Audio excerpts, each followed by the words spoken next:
Hey everyone, and welcome back to the channel. Today we are going to talk about how Courtney Cox shares terrifying ghost story. Let's get right into it. Courtney Cox has revealed she sold her house after realizing the property was haunted. The 57-year-old actress told Jimmy Kimmel Live about the troubled ghost who haunted her old town house while promoting her upcoming horror comedy series, Shining Vale. Jimmy asked during the show, "Are you a believer in ghosts? Have you had a ghost experience?" Courtney then answered, "I have had one. I didn't believe in it at first, but I lived in this house in Laurel Canyon, which is in LA obviously.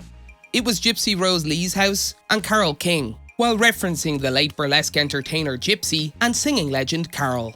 Courtney then said, "So Carole King came over to my house and she said there had been a divorce that was really ugly and there was a ghost in the house. And I was, yeah, whatever. But other people who had stayed there with me, like friends of mine, said they felt an encounter with a woman who was sitting on the edge of the bed, and I was like, yeah, whatever."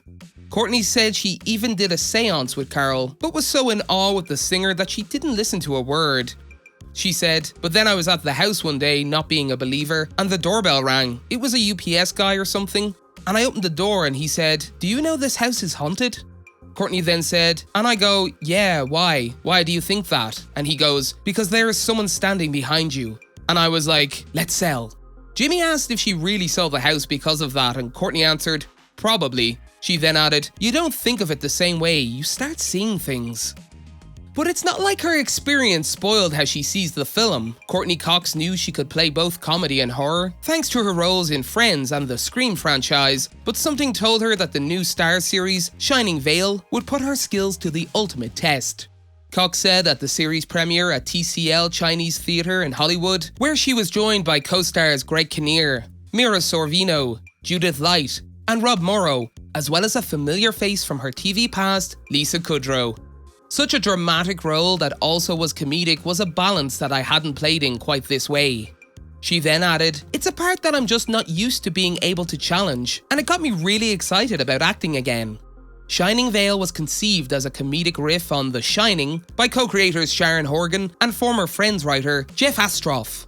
After cheating on her husband, Pat, a lady porn novelist suffering from writer's block and depression, seeks a fresh start by moving her dysfunctional family into a new home with increasingly unsettling vibes and some unexpected ethereal occupants, such as Sorvino's perfectly put together 50s-era spirit.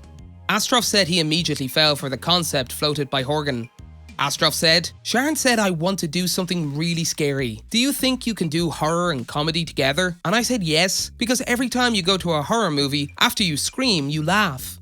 He then said, "I've been doing this long enough that I'm always looking for fresh ways to tell jokes." And Horgan, he said, pushed him far out of the comfort zone of familiar sitcom rhythms as they collaborated from different continents. He said, "When she's speaking in person, you get the Irish brogue and it's beautiful. It's lilting and it's poetic and you're like, you're right." He then added, "But when she just writes in the long email, 'Are you really doing this? It's sitcom crap. Are you really doing a callback?' I'm like, my house is built on callbacks." Sharon didn't write that much, but every one of her notes made me a better writer. Cox said, "I knew I wanted to be part of it because of the creators." She then added, "I just know how talented they both are, and then I read it, and I just love the way within 30 minutes there's so many things to play, and what she's going through, having a teenage daughter, trying to get her family back together, going through this writer's block, she feels just really unhappy and purposeless. It resonated, the fact that she's depressed." Pat's fragile mental state inspires doubt among her family as strange supernatural activities increasingly invade her new environment.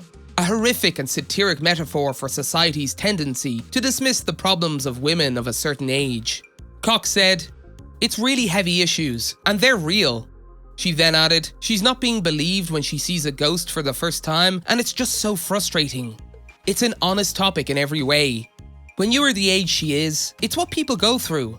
But the comedic aspect," she says, "allows the scarier stuff to go down easier." She said, "I love the comedy of it. I just love everything about this show. I love the sparring between me and Greg. And I love that it's a half hour. That's just right up my alley. I have the attention span of a hummingbird." That's it for today. If you guys enjoyed the video, make sure to hit that like button. Don't forget to subscribe and turn on that notification bell so you never miss out on any future content we'll produce for you guys. We're signing off now, but we'll be sure to catch you all in the next one.